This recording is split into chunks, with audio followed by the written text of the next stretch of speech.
ये है प्रश्न संख्या 51 और प्रश्न यहाँ पे ये कर रहा है कि भारत की जनगणना 2011 के संदर्भ में निम्नलिखित कथनों पर विचार कीजिए। बताना है उपयुक्त में से जो है कौन सा कथन सही है। पहला कथन ये कर रहा है कि 10 मिलियन से अधिक आबादी वाली शहरी क्षेत्रों को मेगा सिटी के रूप में जाना जाता है। तो यहाँ पर जो है पहला कथन सही है कि 10 मिलियन से जो अधिक आबादी वाले जो शहरी क्षेत्र होते हैं उसको मेगा सिटी के रूप में जाना जाता है, जिसमें मुंबई, दिल्ली और कलकत्ता, इन शहरों की बात करें तो ये जो है मेगा सिटी में शामिल है। पहला कथन जो है यहाँ पर सही है।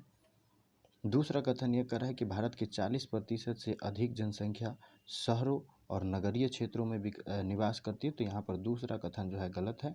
2001 में जो है 2001 में मित्रों भारत में जो नगरीय जनसंख्या थी वो जो है 28% था। वहीं जो है 2011 की जब जनगणना हुई तो इसमें जो है इसकी संख्या बढ़कर 31.16% यानी कि 31% हो गया। तो यहाँ पर जो है 40% की बात कही जा रही है, जो कि गलत है। तो यहाँ पर जो है विकल्प बी जो है दूसरा कथन जो है गलत है। तो सिर्फ कथन जो है एक सही है, केवल एक जो है इसका सही उत्तर है। अगले प्रश्न की बात करें तो अगला प्रश्न है प्रश्न संख्या 52। प्रश्न यहाँ पे ये कर रहा है भारत की पहली यानी कि फर्स्ट अंतर्राज्यीय गैस पाइपलाइन, जिसे हजीरा विजयपुर और जगदीशपुर पाइपलाइन के नाम से जाना जाता है, ये भारत के किन राज्यों से होकर गुजरती है। पहला है इसमें मध्य प्रदेश, और दूसरा है इसमें उत्तर प्रदेश, दूसरा महाराष्ट्र, तीसरा गुजरात और चौथा जो है उत्तर प्रदेश। तो उत्तर प्रदेश तो है ही है, तो इसका मतलब ये हुआ यदि इसमें उत्तर प्रदेश शामिल है तो उत्तर प्रदेश यदि इसमें शामिल है तो इसका मतलब ये हुआ कि विकल्प बी जो है यहाँ पर गलत है। गुजरात भी इसमें शामिल है, तो गुजरात इसमें यदि शामिल है तो यहाँ पर जो है डी विकल्प गलत है।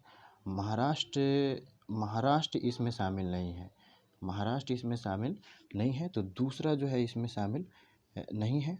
तो यहाँ पर जो है सी विकल्प भी गलत हो गया। ये जो है इसका सही उत्तर है कि 1, 3 और 4 इसमें शामिल है, यानी कि महाराष्ट्र, गुजरात और यूपी, इन 3 राज्यों में जो है यह है। और ये जो है 1983 के बाद उत्तर प्रदेश में के उर्वरक संयंत्र में जो है गैस की आपूर्ति करने के लिए इस हजीरा विजयपुर जगदीशपुर पाइपलाइन का जो है इसको आरंभ किया गया।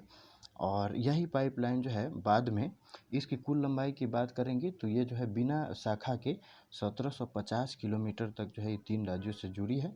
हालांकि बाद में जो है राजस्थान और हरियाणा राज्यों को भी जो है इसमें कुछ सुविधाएं दी, और उसी के साथ जो है एनसीटी यानी कि नेशनल कैपिटल दिल्ली को भी मिला। और 1998 से जो है दिल्ली में इंद्रप्रस्थ गैस लिमिटेड का नाम यदि आप सुने हो तो इंद्रप्रस्थ गैस लिमिटेड जो है इसके लिए काम कर रही है, गैस आपूर्ति के लिए। तो इस प्रकार जो है यहाँ पर विकल्प ए सही है, 1, 3, 4 जो है यहाँ पर सही है। अगले प्रश्न की बात करें तो अगला प्रश्न है ये प्रश्न संख्या 53। प्रश्न यहाँ पे ये कर रहा है निम्नलिखित कथनों पर विचार कीजिए, उपयुक्त कथनों में से जो है कौन सा कथन सही है। पहला कथन ये कर रहा है कि कोयला का भंडार सभी जीवाश्म ईंधनों में सर्वाधिक व्यापक रूप से वितरित है।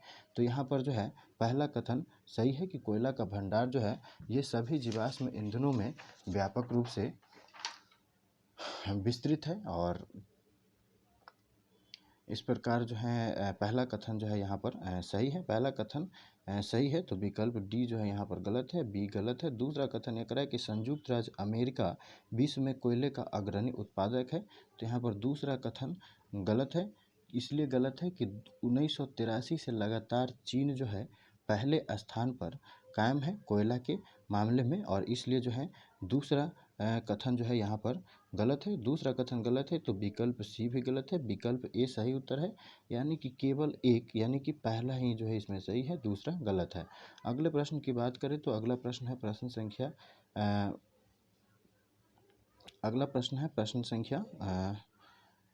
54। और प्रश्न संख्या 54 यहाँ पर ये कह रहा है कि हाल ही में जो है सुर्खियों में रहा है क्या, तो चारों मुसेल, ये चारों मुसेल जो अखबारों में रहा है, समाचार पत्रों में रहा है, तो ये क्या है, क्या ये चींटियों के खाने वाला सल्की स्तनपायी है, तो बिल्कुल गलत। अरुणाचल प्रदेश में खोजी गई मछली की एक नई प्रजाति है, तो ये भी नहीं है। केरल के पश्च जलों में विदेशी आक्रामक प्रजाति है। तो हाँ, यही जो है समाचार की सुर्खियों में था। और ये जो है कहा जा रहा है कि 2017 में जो ओखी चक्रवात आई थी, उसी ओखी चक्रवात के समय जो है इसका पदार्पण हुआ। और ये जो है मुख्य रूप से जो है स्थानिक प्रजाति, यानी केरल की स्थानिक प्रजाति नहीं है, एक विदेशज प्रजाति है, जो कि केरल की स्थानिक प्रजाति को प्रतिस्थापित करके वहाँ के आसपास पर जो है प्रेशर बना रही है। और यहाँ पर जो है विकल्प सी जो है इसका सही उत्तर है। अगले प्रश्न की बात करें तो अगला प्रश्न है प्रश्न संख्या 55। प्रश्न यहाँ पे ये करा है कि जनसंख्या पिरामिड के संदर्भ में निम्नलिखित कथनों पर विचार कीजिए। बताना है कि उपयुक्त में से जो है कौन सा कथन सही है। पहला कथन ये करा है कि जनसंख्या पिरामिड जनसंख्या में विभिन्न आयु समूहों का वितरण करता है, लेकिन लैंगिक वितरण पर कोई जानकारी नहीं देता। तो यहाँ पर जो है पहला कथन गलत हो जाएगा, क्योंकि जनसंख्या पिरामिड को आयु लिंग पिरामिड के भी नाम से जाना जाता है, और इसलिए जो है पहला कथन गलत है। और यदि पहला कथन गलत है तो यहाँ पर सीधा इसका उत्तर निकल के आ जाएगा कि 2, 3 जो है इसमें सही है। दूसरा ये कह रहा है कि चौड़े आधार वाला त्रिभुजा पिरामिड उच्च जन्म दर और विस्तरित होती जनसंख्या को दर्शाती है। तो चौड़े आधार वाला जो है उच्च जन्म दर और विस्तृत होती जनसंख्या को बताती है त्रिभुजा पिरामिड। वहीं तीसरा ये कह रहा है कि घंटाकार पिरामिड की बात करें तो ये स्थिर जनसंख्या को दर्शाती है। तो यहाँ पर 2, 3 जो है सही है, यानी कि बी जो है इसका सही उत्तर है। अगले प्रश्न की बात करें तो अगला प्रश्न है प्रश्न संख्या 56। प्रश्न यहाँ पे ये कह रहा है निम्नलिखित कथनों पर विचार कीजिए और बताना है कि उपयुक्त में से जो है कौन सा कथन सही है। पहला कथन ये कह रहा है कि भारत विश्व में कॉफ़ी का सबसे बड़ा उत्पादक है। तो यहाँ पर जो है पहले गलत हो गया। भारत जो है कॉफ़ी का सबसे बड़ा उत्पादक नहीं है। विश्व में कॉफ़ी का सबसे बड़ा उत्पादक दक्षिण अमेरिकी कंट्री यानी साउथ अमेरिकी कंट्री ब्राज़ील है। और इसलिए पहला कथन यदि गलत है तो विकल्प बी सी डी गलत हो जाएगा। दो जो है केवल इसका सही उत्तर है। दूसरा ये कह रहा है कि भारत में अधिकांशतः अरेबिका कॉफ़ी का उत्पादन होता है। तो जितने भी कॉफ़ी है उसमें अरेबिका कॉफ़ी जो है ये सर्वोत्तम किस्म की कॉफ़ी है, और भारत में सिर्फ जो है अरेबिका कॉफ़ी का ही उत्पादन होता है। तो दूसरा कथन यहाँ पर सही है। तीसरा कथन ये कह रहा है कि केरल जो है ये भारत का सबसे बड़ा कॉफ़ी उत्पादक राज्य है। तो केरल जो है भारत का सबसे बड़ा कॉफ़ी उत्पादक राज्य नहीं है। कर्नाटक जो है भारत का सबसे बड़ा कॉफ़ी उत्पादक राज्य है, और इसलिए जो है यहाँ पर तीसरा भी गलत है। विकल्प ए जो है यहाँ पर सही उत्तर है, क्योंकि कथन 2 सही है, बाकी सभी गलत हैं। अगले प्रश्न की बात करें तो अगला प्रश्न है प्रश्न संख्या 57। प्रश्न यहाँ पे यह कह रहा है कच्चे तेल के प्रकारों के संदर्भ में निम्नलिखित कथनों पर विचार कीजिए। बताना है उपयुक्त में से जो है कौन सा कथन सही है।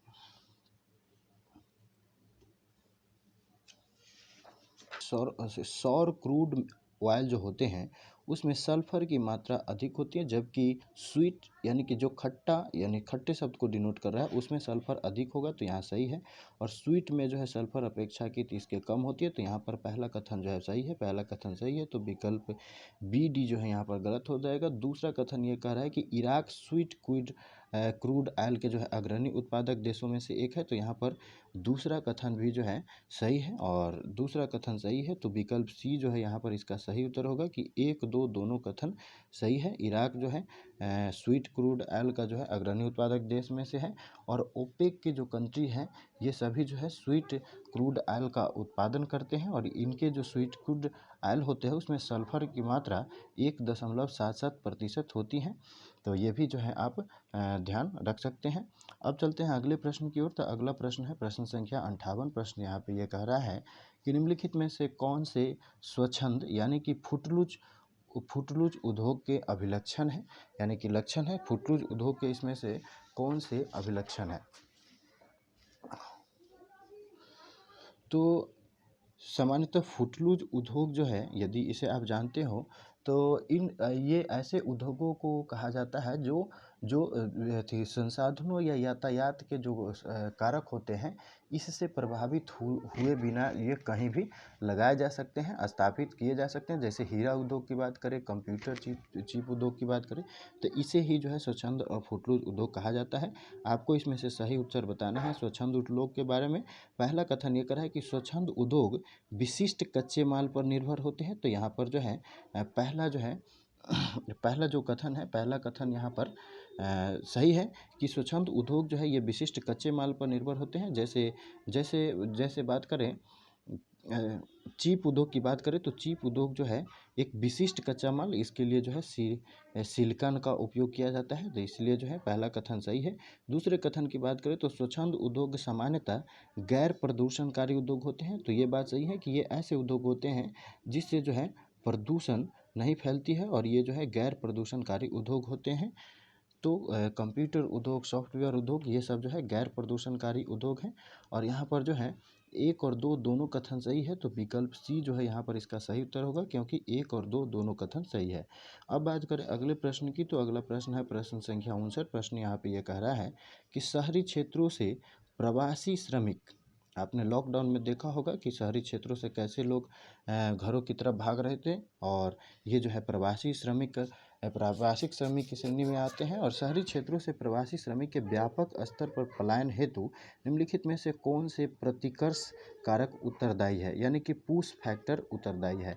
ऐसा कौन सा पुश फैक्टर है जो उसको शहर क्षेत्र से जो है गांव की तरफ जो है धकेलने पर मजबूर कर दिया, ये बात जो है आपको इसमें बतानी है। तो पहला ये कर रहा है कि ग्रामीण क्षेत्रों में रहन सहन की बेहतर स्थिति, तो ये बात जो है शहरी क्षेत्रों से उसको आने के लिए बिल्कुल नहीं उकसाया है। और यहाँ पर जो है पहला कथन जो है गलत है, पहला कथन गलत है, तो यहाँ पर जो सीधा इसका उत्तर निकल के आ गया कि विकल्प बी जो है यहाँ पर इसका सही उत्तर है। शहरी क्षेत्र में फैली महामारी, तो आप जानते हैं कि कोरोना वायरस के कारण जो है लोग शहर से जो है गांव की तरफ भागे हैं। और तीसरा कथन ये करा है कि ग्रामीण क्षेत्रों में रोजगार अवसरों में कमी, तो ये भी जो है शहरी क्षेत्र से के पुश फैक्टर में जो है इसका कोई काम नहीं है। शहर क्षेत्र से जो है लोगों को धकेलने का काम, पुश करने का काम शहरी क्षेत्रों में फैली महामारी ने किया है। और इस प्रकार दूसरा कथन जो है सही है, इसलिए विकल्प इसका बी जो है इसका सही उत्तर है। अब बात कर ले अगले प्रश्न की, तो अगला प्रश्न है प्रश्न संख्या 60। और प्रश्न यहाँ पे ये कह रहा है कि निम्नलिखित युग्मों पर विचार कीजिए। फसली मौसम और फसल दिए गए हैं, तो क्या गेहूं जो है ये खरीफ फसल से संबंधित है। तो 3 तरह की जो है फसलें होती हैं, खरीफ, रबी और जायद। तो गेहूं जो है ये खरीफ की फसल नहीं है। धान की बात करें तो धान जो है खरीफ की फसल है, गेहूं नहीं है। और इस प्रकार जो है पहला कथन यहाँ पर गलत है, और पहला कथन गलत है, तो यहाँ पर जो है विकल्प ए और डी जो है गलत हो गए, ए और डी गलत हो गए। उसके बाद रबी की बात करें तो रबी जो है ये रबी का मौसम, ये कपास उगती है, तो नहीं, ये जो है खरीफ की फसल है। और यहाँ पर दूसरा कथन भी गलत है। विकल्प सी सही उत्तर है कि जायद के मौसम में जो है ककड़ी उगाई जाती है। कपास की बात करें तो ये खरीफ के मौसम में उगाई जाती है, और रबी के मौसम में जो है गेहूँ उगाई जाती है। तो इसे आप ऐसे इंटरचेंज कर सकते हैं, रबी में गेहूँ, रबी के मौसम में गेहूँ, खरीफ के मौसम में कपास और जायद के मौसम में ककड़ी। तो यहाँ पर जो है विकल्प सी इसका सही उत्तर है।